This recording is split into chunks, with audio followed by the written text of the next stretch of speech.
What does initiation mean? We have to consider. So it's dibyam jnanam yato dadyat kuryat papasa samshayam. It's the means by which divine knowledge is transferred from one to another. Why does Brahma need to be initiated? By, and Brahma Samhita, Goddess Saraswati, but not of this world, the Dibya Saraswati. She initiates him into a mantram, Kama Gayatri. So,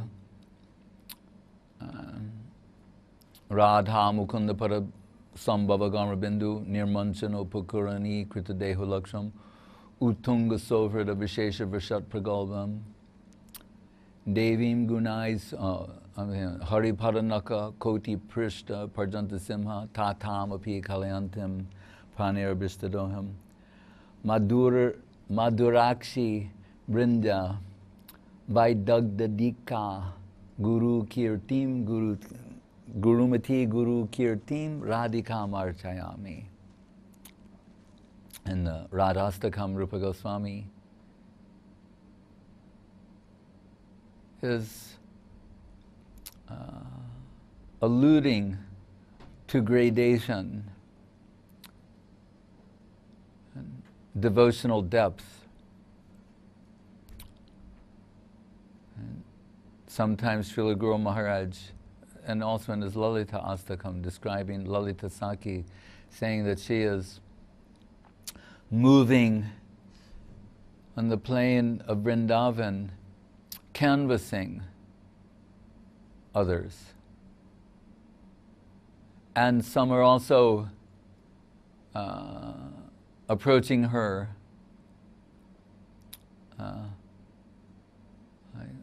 for consideration. These are not fallen souls. Right? They're the highest section of liberated souls. They're in Vastu Siddhi. Their spiritual identity has been established, fully manifest, activated. And still they are approaching her. Or, conversely, she's canvassing them to become a member of her group. As we hear that extraordinary incidence of Shyamananda. And we're told the final adjustment was where Lalita Saki and Subal meet, and she says to him, with regard to who was up to that point a cowherd boy, we're taking this one for our group. And some transformation, evolution, you can say. Guru Maharaj sometimes will say this. Evolution means gradual expression of what already is. Just as the sun occupies a particular position, but we see, like every morning we look out, right now it's around 5:46 a.m., sunrise, so-called. But we'll see, sometime it appears to be manifesting and expressing itself in a particular way. But from another point of view, we'll say, actually, it's already in its position, but it's showing this sort of pastime. So these super servitors, Shiva, his position is entirely unique. But conversely, Maya, sometimes taken to be his consort, they're doing this very difficult seva. Sometimes we're told that Maya is shy to come before Krishna on account of deluding jivas, assisting them, you can say, in forgetfulness of Krishna. But those who are in charge of the judicial and penal system and the military, they don't have to be ashamed of what they do. Sometimes Guru Maharaj said that when Mahaprabhu and other avatars appear, that is like civil action. And he said, and when Ma Kali or Durga, they have to do certain things, he said that is more like military action that sometimes has to be taken with the citizens. One of our devotees, a Bulgarian devotee, this was many, many years ago, he was in the army and had to go to Praha, Czechoslovakia in 1968 to assist the Soviet army at that time. And he asked his commanding officer, what are we doing? And the answer was, we're saving the Czech people. And he said, all right, from whom? And he said, from themselves.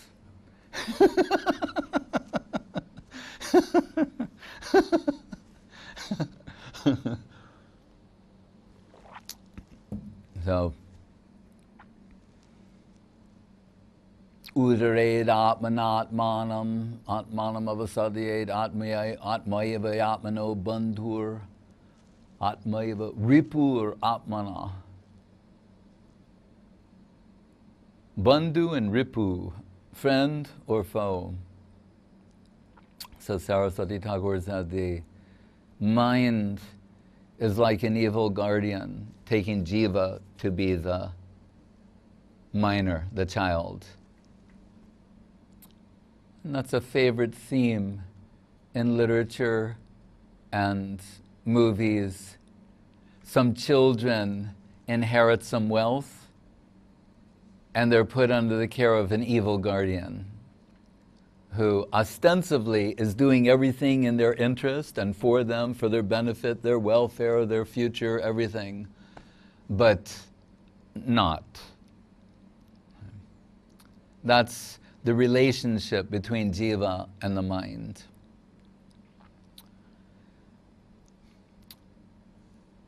But some points of interest with regard to Haridas Thakur and Maya, Devi and Brahma and so on. There's a local view, local provincial way of seeing things and a way of tracing everything to the central conception of the infinite, the ultimate adjustment, the big picture, the vision of the Mahabhagavatam, when Leela is factored in. After all, these are all pastimes. Even the deluding of the jivas is a pastime of Krishna. Bhaktivinoda Thakur discusses this in the Jaiva Dharma. When someone says, well, why not make another kind of pastime for them, for these jivas, where they don't have to suffer like this? And one of the answers given is, well, look at the other pastimes. They're also suffering. Right? Yashoda is suffering in separation from Krishna. Braja Gopis are suffering in separation. Pandavas are suffering. There's so much suffering in these different pastimes. So when Freud was asked, what's the purpose of your psychoanalysis? He said, to convert neurotic suffering into ordinary suffering. So, to the agony of separation from Krishna is a liberating type suffering. Bahye Vishajalahoy Bitare Anandamoy Krishna Premier Adbhuta Charit. It's a wonderful characteristic of Krishna Prem that although apparently one is suffering like anything, internally they're relishing some extraordinary nectarine substance. And Tavakatamritam tapta jivanam kavibir iditam kalmasha apaham sravana mangalam srimad bhuvi grananti te buridajana.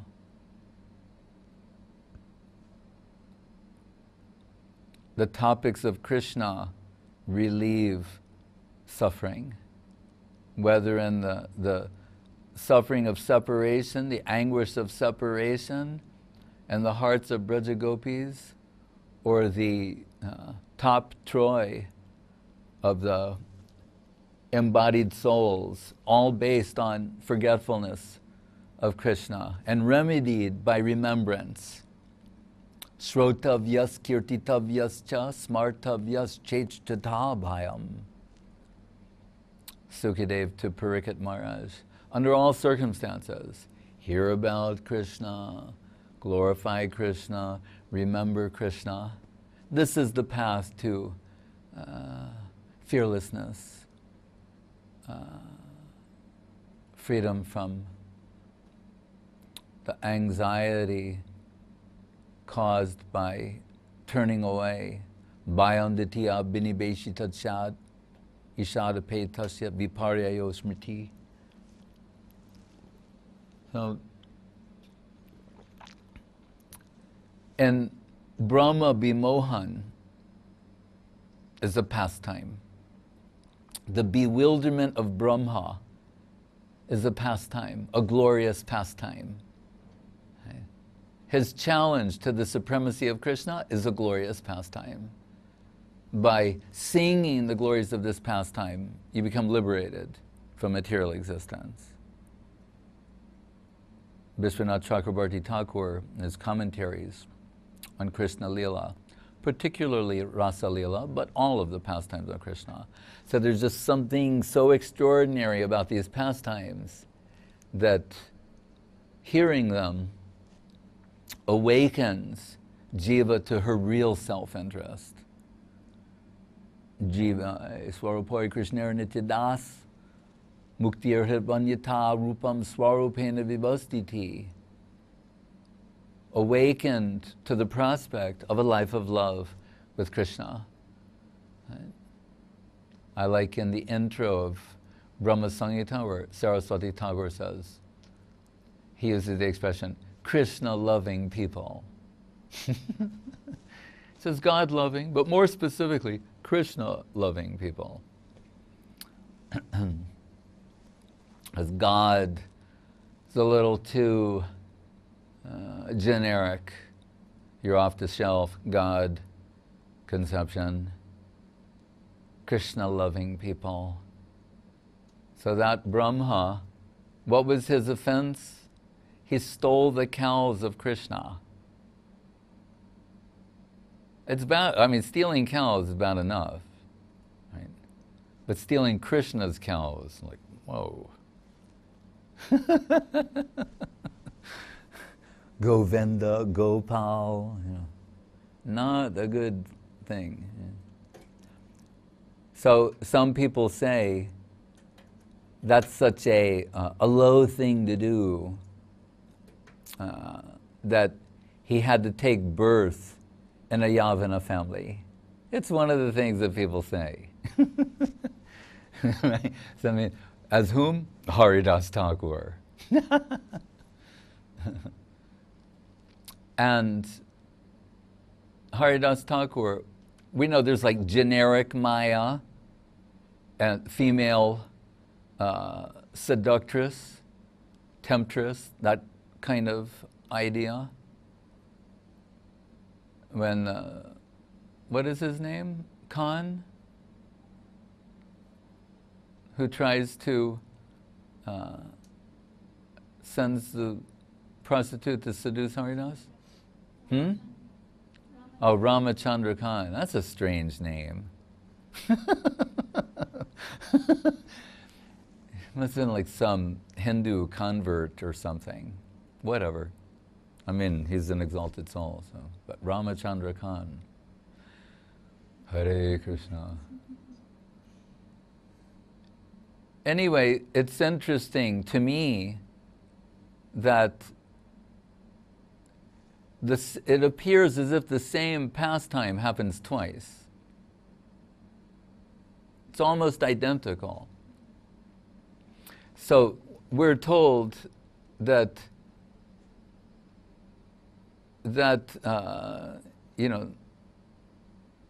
ultimately, that Maya Devi, it's saying, is exhibiting feminine postures that would bewilder even the mind of Brahma. But is this not Brahma not being bewildered? Very interesting. Brahma Haridas. So unbewildered that he initiates her into Krishna Nam. Shri Rama Rama Rameti Mano Rame Sahasranama Tattulyam Rama Nama Varananam. And she's saying, previously, my Lord, here, Mahadeva Panche Mukhe Rama Rama Hare, that Mahadev likes to take Ram Nam. And he's saying, my Lord initiated me into Ram Nam, but now I'm requesting from you the Krishna Nam. So we take it as Leela, pastime. How can, in Garga Sangita, they asked Radharani, how did you achieve this position of being the greatest devotee of Krishna? And she's saying, oh, by worshipping Tulsi Devi. It's an advertisement for worshipping Tulsi Devi. By observing Ekadashi, it's an advertisement for observing Ekadashi. Not that we'll think Radharani achieved her position. So, Leela, Guru Maharaj, we know he liked Hegel so much. He liked Hegel so much that I think Hegel has a chance to become a liberated soul because Guru Maharaj has so much affection for him. Maybe he'll be one of Guru Maharaj's disciples in the future. Hegel Prabhu. Not unlike Nrsimha Chaitanya. He's kind of like the Hegel of Salt Lake City, we could say. Or whom Hegel would aspire to be, would be more accurate. But, so Guru Maharaj always said, Hegel's a very good man, and thank the Lord for Hegel, because he says many things that are useful in creating a bridge from Krishna consciousness to Western thought. That's why he's so thankful for Hegel. Swarupena Vivasiti in Hegel, self-determination. Right? Die to live. Guru Maharaj loves that. That's, Svaha, the Yagya, Atma Samarpanam. And the Hegelian dialectic, thesis, antithesis, synthesis. But here, Guru Maharaj wrote me a letter once about this at the end, and he said, but here is where Hegel falls short. Because we know ultimately, just for the record, Hegel's a Brahmavadi. Right? But reality's for itself and by itself. In principle, he gets so many things right. But they always have a problem dealing with the personality of Godhead. That's why Saraswati Thakur, he didn't like the word God, to use that so much. He preferred Godhead, more expansive, comprehensive, systematic. But anyway, and that's interesting. As Brahma, right? Muhyanti Yatsuraya. Don't feel bad, Hegel. Don't feel bad, Stephen Hawking. Don't feel bad, Einstein. Muhyanti Yatsuraya. The Devas, they have a hard time getting their heads around the personality of Godhead. Brahma was bewildered. Indra Mohan, he's also bewildered. Shiva's bewildered. He's asking for it with the Mohini Murti. practically saying, bewilder me. Give it your best shot. And what happened? The Lord vanishes, and he's sitting there with Parvati, and out of the corner, there's a girl in the corner playing with a ball, who's not actually a girl. Actually, Mohini Murti could be very popular in Thailand.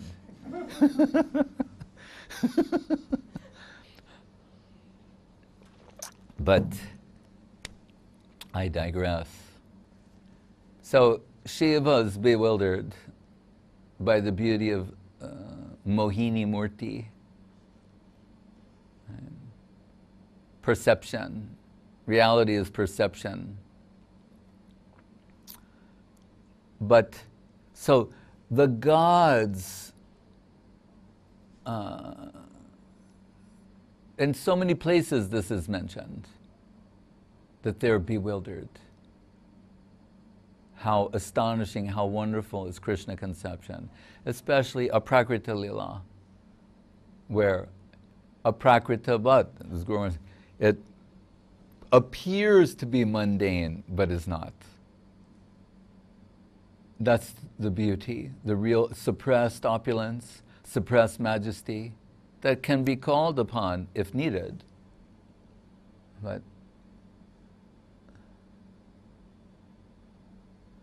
serving as the template for human civilization.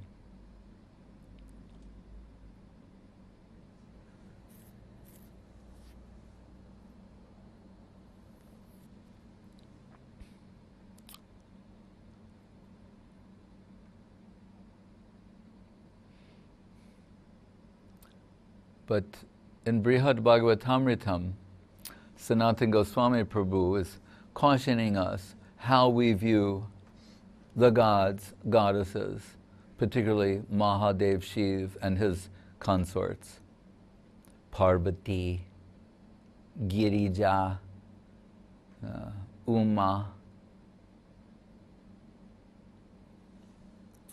Ma Kali, so many names she's known by in different ways.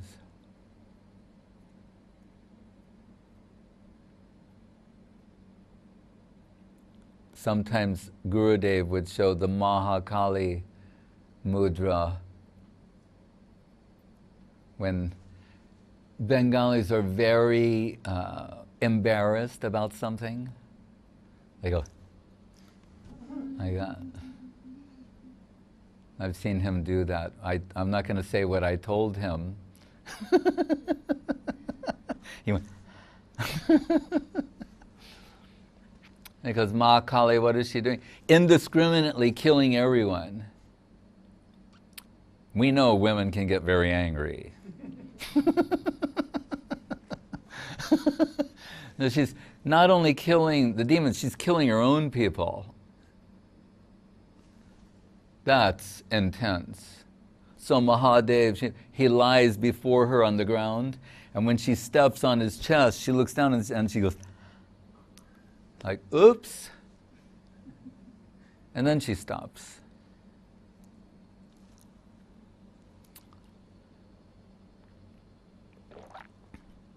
But it's mentioned in Brihad Bhagavatamritam, interestingly, in that section. Narad and Shiva, Narad is praising Shiva, Shiva's deflecting all the praise.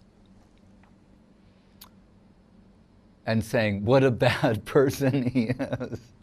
Devotees are extraordinary. Vaishnavanam yata Shambhu. He's saying, so many times I fight with Krishna. And sometimes Guru Maharaj will say, Ganesh, Gana Isha, Gana Pati. He said, he's the leader of the people. He said, it's like democracy. Leader of the opposition. So she was saying, we're the leaders of the opposition to Krishna in so many instances. And he said, and not only that, I'm ashamed to say that I even wanted to be greater than Krishna. Such a shameless person I am. But Sanatana Goswami says, what he means to say is, who is greater than Krishna? who can be considered greater than Krishna but the devotees of Krishna? So it's his way of saying, I wanted to be a devotee of Krishna. That's my aspiration. So very beautiful, but he's made that into something that's self-deprecating. Anyway, they're going back and forth, Narada insisting, Shiva deflecting, deferring. But Parvati, she's listening to all of this, their conversation. And she's thinking, I don't hear anything out there about the female section.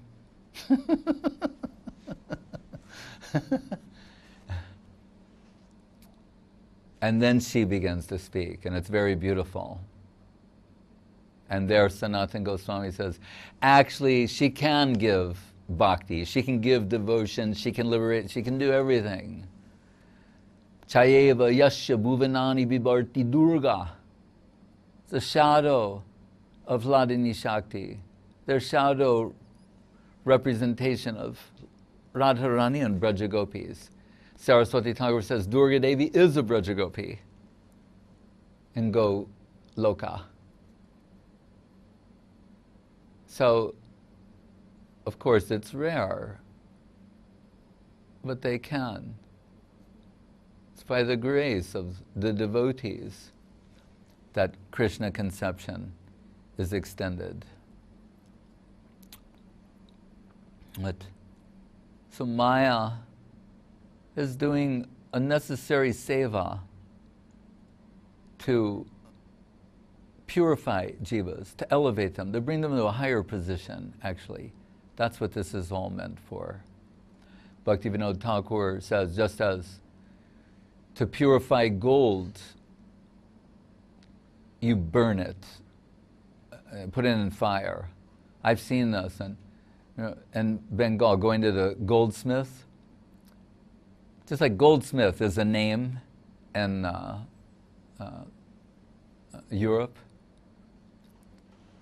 In India, so often the gold shops would have names like Lucky Narayan Babu. Lucky is the Bengali extrapolation of Lakshmi, from Lakshmi to Lakmi to Lucky. Lucky. And they still, girls refer to ladies as Lakshmi, Lucky. It's very beautiful. When Guru Maharaj had to live with his auntie for a few years, when he was like around 10, 11, 12, she detected some, that he had issues with females. That he was harboring some resentment towards the ladies section. Remember, Guru Maharaj's relative, they speak Sanskrit, they know slokas. These are an extraordinary group of women. And so they started having this conversation. She's thinking, you're going to stay with me for the next 2-3 years. We need to work some things out, young man. So why are you harboring this ill will towards females? And Guru Maharaj said, I have seen certain things in the scriptures.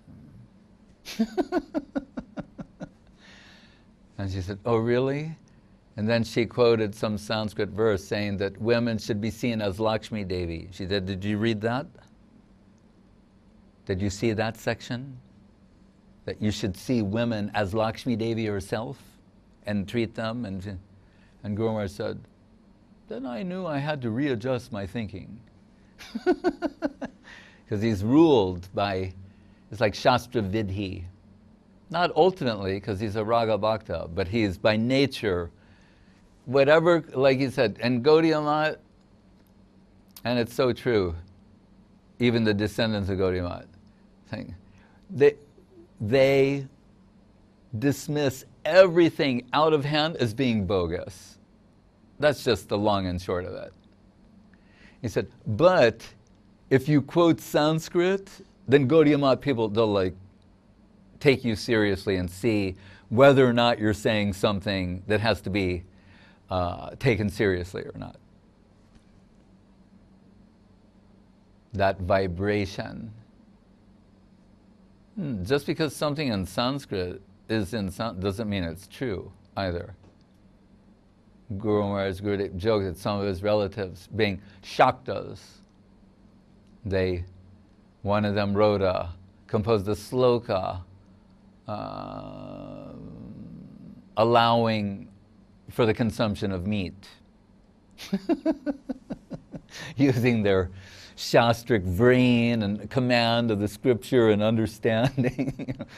So, and that's dealt with in the Bhagavatam also, in the 6th canto, where it said, when this argument is going on about soul, not soul, that this argument will go on forever, and it's mentioned there. It said, whatever learned Brahmins speak has the ring of truth.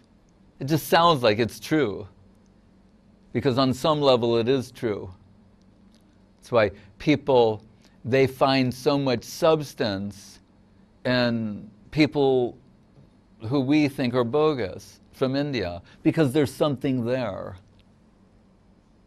some Vedic ideas. I remember the first Sanskrit I ever heard when I was a teenager, listening to WBAI, Pacific radio, like non-commercial radio in New York, and someone was on and they said, quoted this slogan, Aditya Hridayam Punyam Sarv Shatru Bina Shanam. And I went like, wow. And really, it just totally blew my mind. I can't forget it to this day. But the way they rendered it, they said, all inauspiciousness will disappear from one who meditates upon the sun that is within his heart. So I knew there's something here in this, but there's also something missing. And then I later discovered that's like from the Ramayana. At a particular point of struggle in the battle, and they have to enlist Surya. Anyway, and Guru Maharaj, the point I made the other day, where he's saying, Narayan, the light of the light within the sun.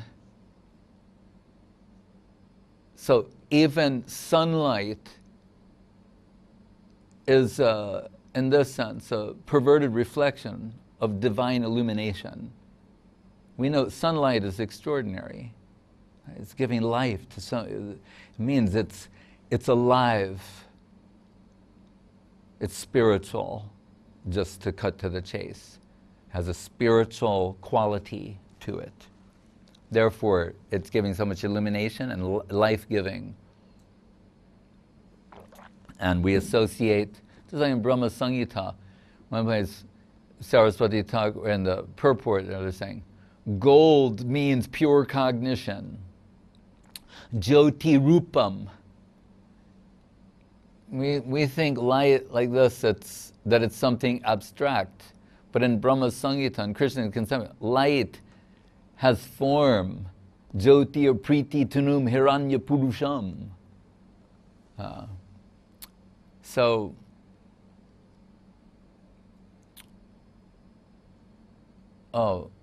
So Guru Maharaj readjusted himself. But why did I mention that? Because Parvati and lost the thread. But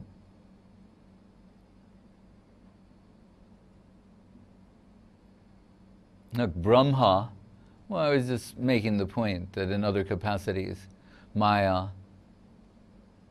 can also liberate.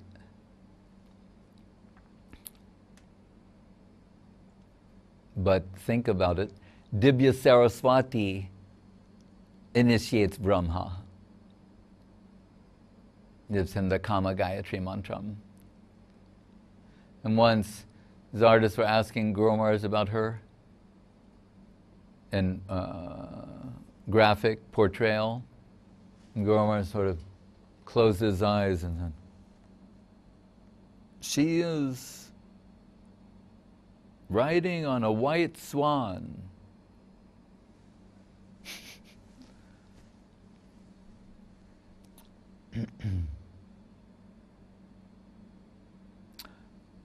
Oh, well, that it's a service.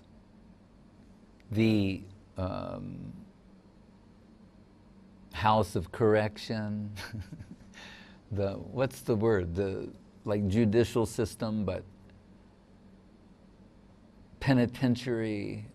I mean, these are English words. I mean, what is it called? Criminal justice system? Can't think of the precise word right now. It's not meant to really to punish, oh, I know where I'm going. Punish as much as to rehabilitate. That's the word they use. So Bhaktivinoda Thakur gives that example. I'm talking about the lucky Narayan goldsmiths. So you give them the gold, and then they take out a lamp and a flame, and they burn the gold, because when you go, oh, stop! You know, they just immerse it in the flame, and the piece of gold you gave them becomes covered in black soot. It's not looking very golden at that point. It's just covered in this black soot. But then you wipe it away, and there's the pure gold. So Bhaktivinoda Thakur says, if the suffering, so-called suffering inflicted upon the jivas, the conditioned souls, by Maya Devi, is like that flame, and they're temporarily covered in soot, but ultimately they achieve the golden position. Right? Pure gold, pure cognition. Jyotir priti tanum hiranya purusham. Then is it an objectionable thing? So this suffering brings about their liberation, ultimately.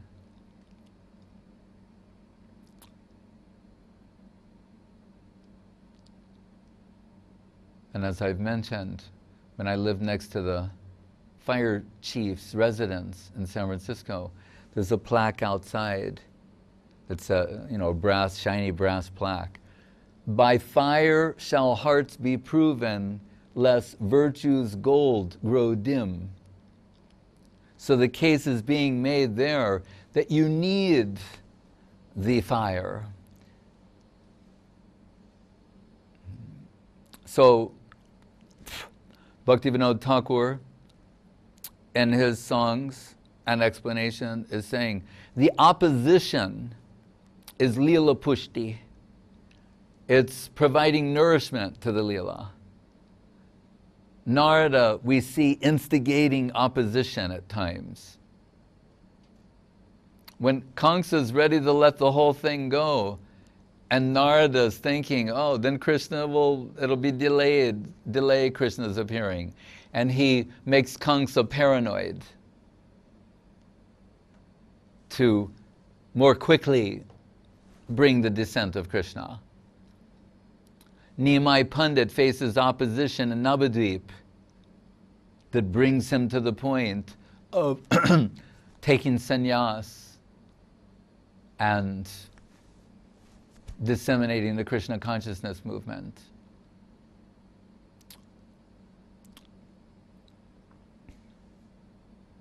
So sometimes Guru Maharaj will say, contrast. To contrast what is genuinely spiritual. Sometimes we would see something in the Dham that is so much contradicts our stereotype of the Dham that we're bewildered. Guru Maharaj is saying, that's for contrast, to make you think what really is spiritual substance, who really is a Dambasi, what really is a holy place. So, itarata, directly and indirectly. Same thing in the nutshell slokas of the Bhagavatam. The indirect has its place. The opposition has its place. But Shiva is complaining a little bit. Why do I always have to do this type of seva? Mayavadi Basya Shunile Hoy Sarvanash.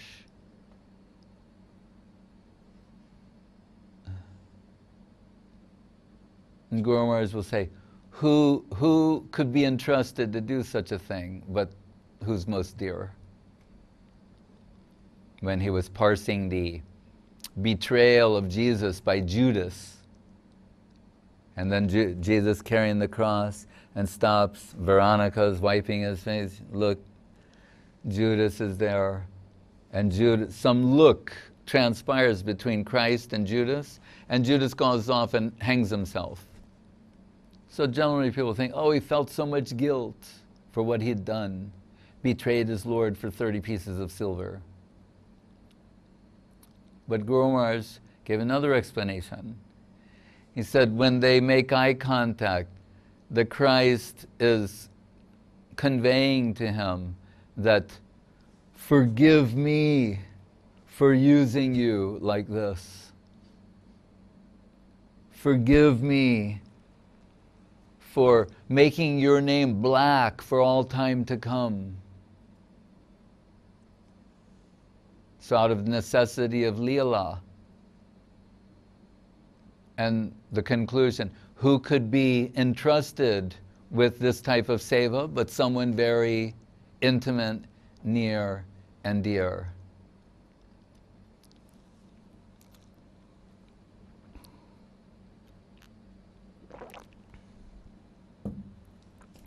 But that someone can initiate Maya Devi is inconceivable.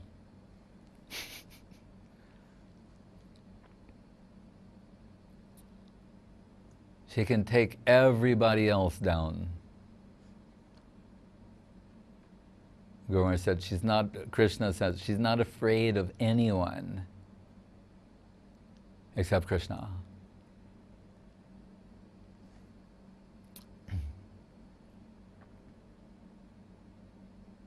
And real devotees.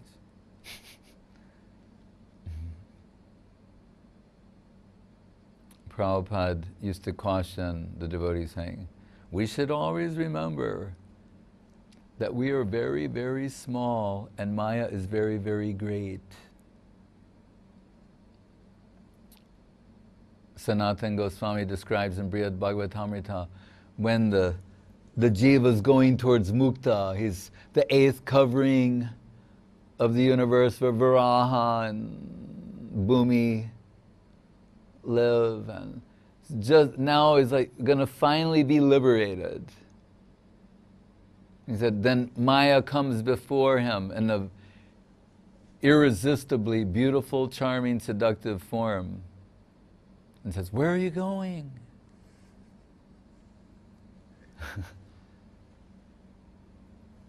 I'm leaving.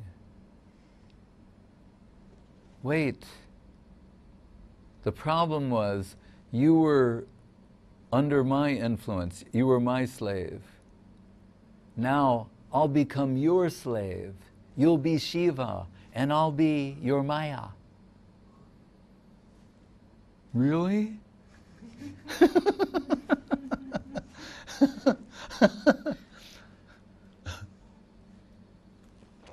Guru Maharaj said, the last sweet bullet enters the brain.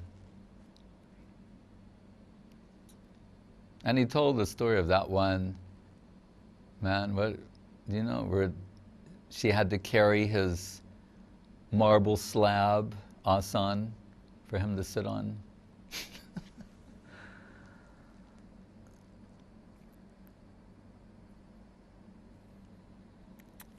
So Guru Maharaj said, we are all Shiva wannabes.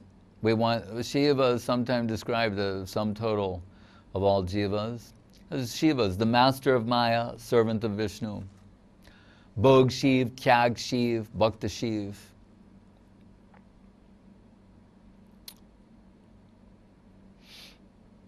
But Shiva is another Tattva.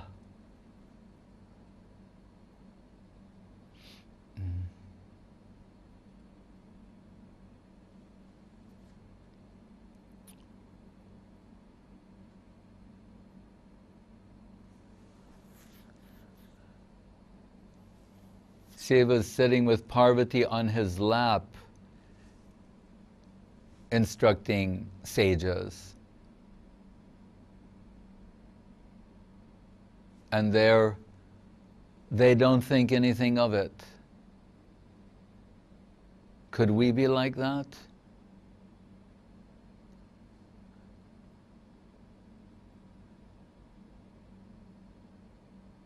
And Chitraketu comes,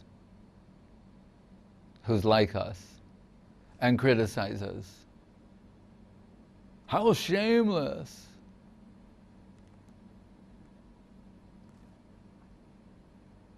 And there, Parvati's cursing him.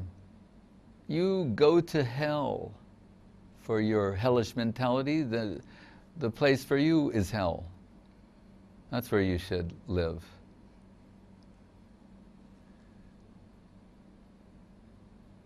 And he's saying,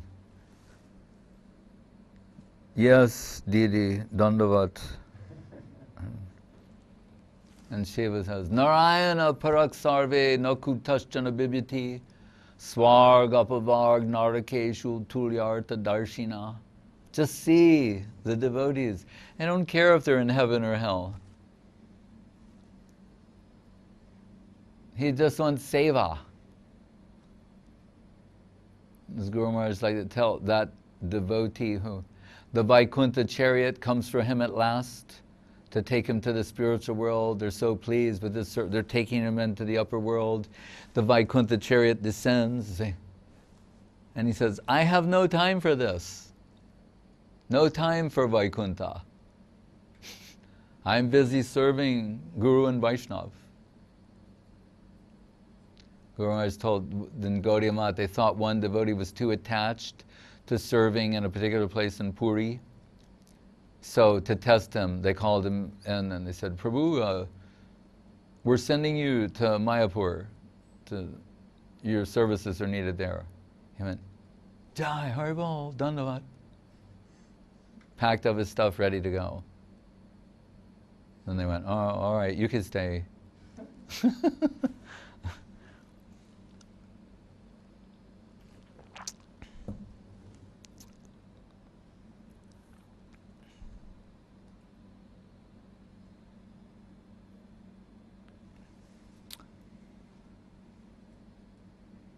A servitor, an aspiring servitor always be.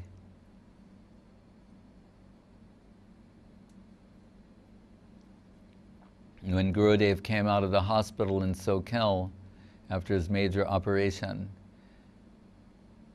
like he was going to leave the world, and it was a very pathetic, sad scene, but then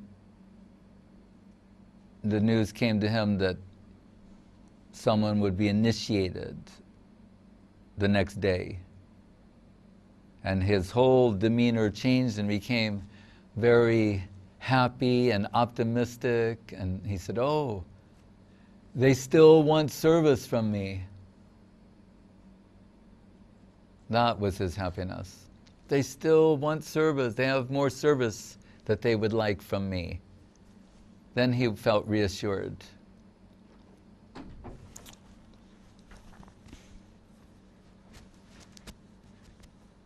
Any other question?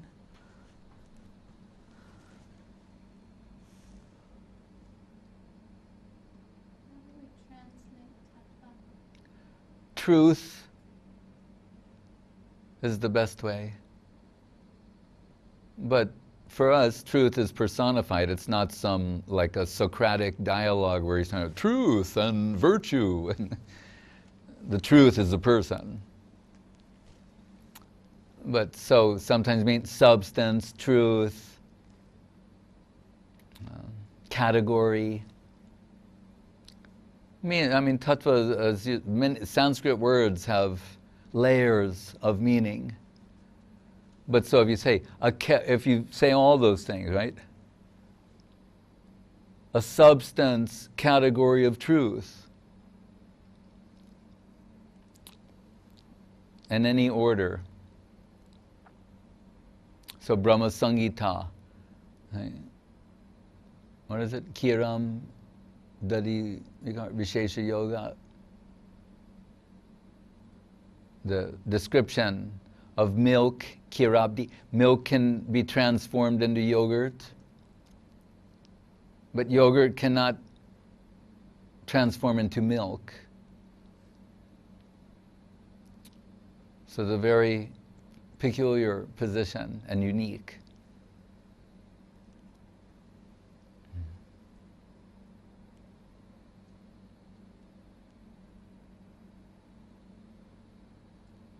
So Vishnu cannot have any direct contact with Maya. So in Yoga Nidra,